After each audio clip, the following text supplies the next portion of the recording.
இன்றே டவுன்லோட் செய்து உங்கள் ஃபேவரட் ஷோக்களை என்ஜாய் பண்ணுங்க. பாருங்களேன், எந்த கஷ்டம் இருந்தாலும் படக்குன்னு மனசு விட்டுறக்கூடாது. வாழ்க்கண்டா 1000 பிரச்சனை இருக்கு, ஆனா எதுவுமே நிரந்தரம் கிடையாது. அதுவும் கடந்து போவோம், அதையும் நம்ம தாண்டி தான் வரப்போதும். அந்த தைரியமும் வேணும், நம்பிக்கையும் வேணும். அந்த நம்பிக்கையில தான் நான் உசுரோடவே இருக்கேன்.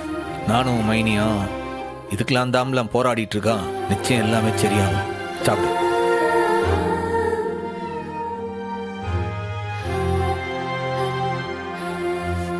அண்ணே, ஒரே ஒரு தடவை நான் அறிவை பார்க்க போகட்டுமா அண்ணே? அதுக்கு என்னல, பார்க்கணும் போல இருக்குன்னு. நாளைக்கே பாத்துடலாம்.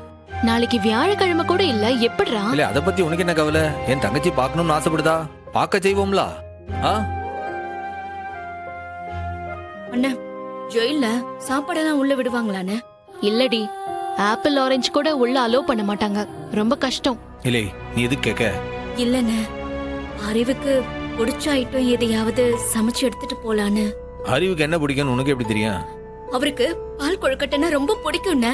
அதுவும் நான் சமைச்சு கொடுத்தா சந்தோஷமா சாப்பிடுவாரு. இல்லை, நீ பால் கொழுக்கட்டையை செய்ய. நாளைக்கு உன் கையாலே அதை அவனுக்கு ஊட்டி விட போத. இப்ப முதல்ல அண்ணன் கையால வாங்கிக்க.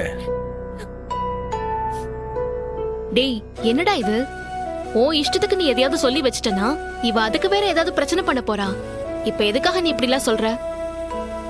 ஜெயில என்னைக்கிட்ட பால் கொழுக்கட்டை அலோ பண்றாங்க உனக்கு? இல்லை, அதெல்லாம் என்கிட்ட விடல, நான் பாத்துக்கிட்டேன். என் தங்கச்சி ஆசைப்படுதா, அதுக்குன்ட்டு செய்யாம விட்டுருவோமா? இந்தல, நீ சாப்பிடு. எனக்கு இன்னும் ஒரு வாயில இல்ல போதும். இல்ல கனி வா. ஏப்பா ம்